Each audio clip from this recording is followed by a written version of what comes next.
Man vs. Machine is a great way to test the weapons in TF2 to the absolute limits. If you've watched my guide to TF2, then you will know a lot about TF2 and its MVM game mode. Today I'm going to be focusing on the weapons and upgrades I use in MVM and why. Starting off with Scout.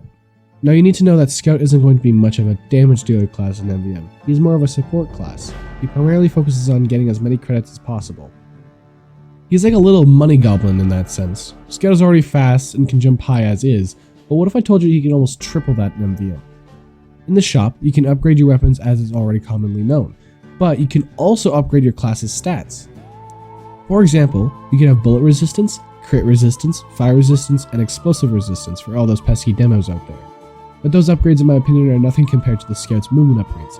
Yes, every class has these upgrades, but they are most noticeable and effective on Scout.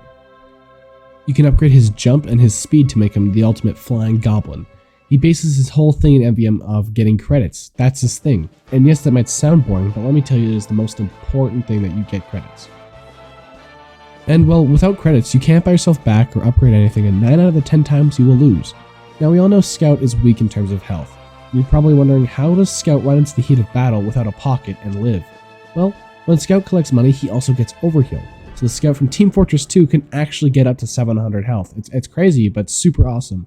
You could rarely die if you're playing Scout unless, well, you're like me.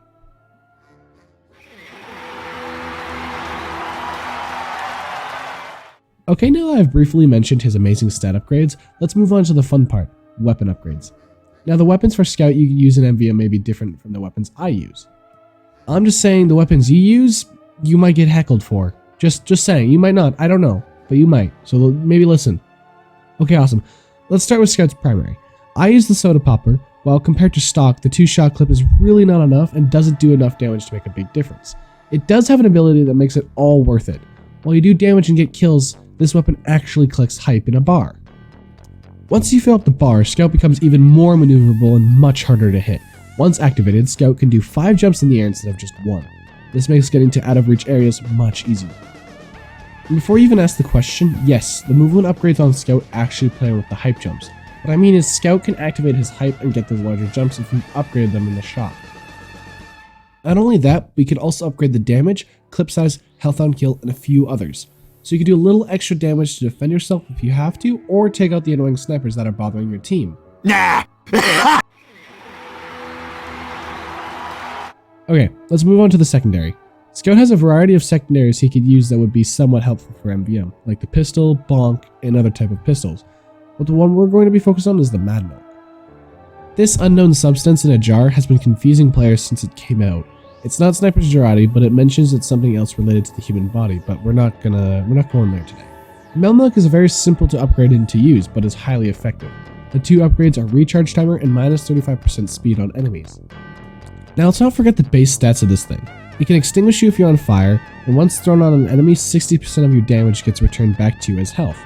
In my opinion, this is the far better secondary for Scout and MVM. You could slow down giants and any other robot besides the tank. That just doesn't work at all. Don't throw Mad Milk at a tank. Not only that, but you can give your team some extra health from shooting enemies once you've thrown your Mad Milk.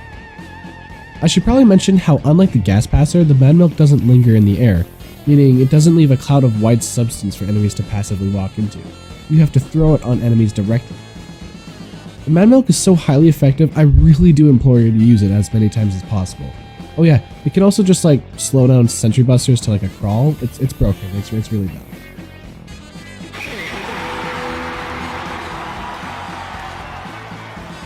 Now that we've covered the secondary, let's cover the melee. This is arguably one of the most important weapons for Scout. The Phanom War doesn't have many upgrades, and I honestly don't suggest wasting your credits to upgrade it, but I'll quickly go over them because I feel obligated to do so. The Phanom War has 2 upgrades, the health on kill and the swing speed.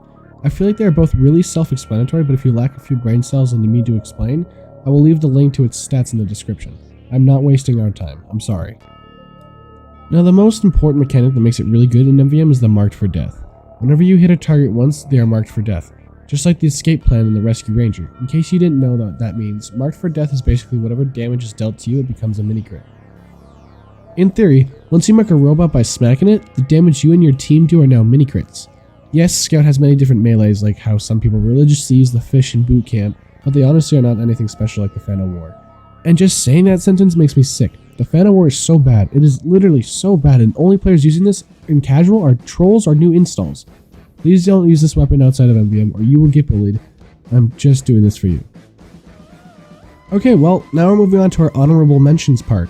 This is going to be a short segment of what weapons I think you could probably get away with, starting with the primary to melee. You know, pretty basic, just mentioning.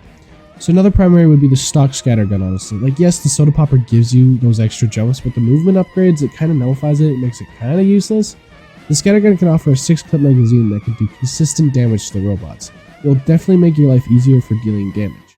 Another one you could use is the Force of Nature. Now, this weapon I think is really fun to use because you can use the knockback ability to throw those giant soldiers into the grinder on Manhattan. So I guess that is kind of helpful. On the secondaries, the Winger is pretty good for movement too.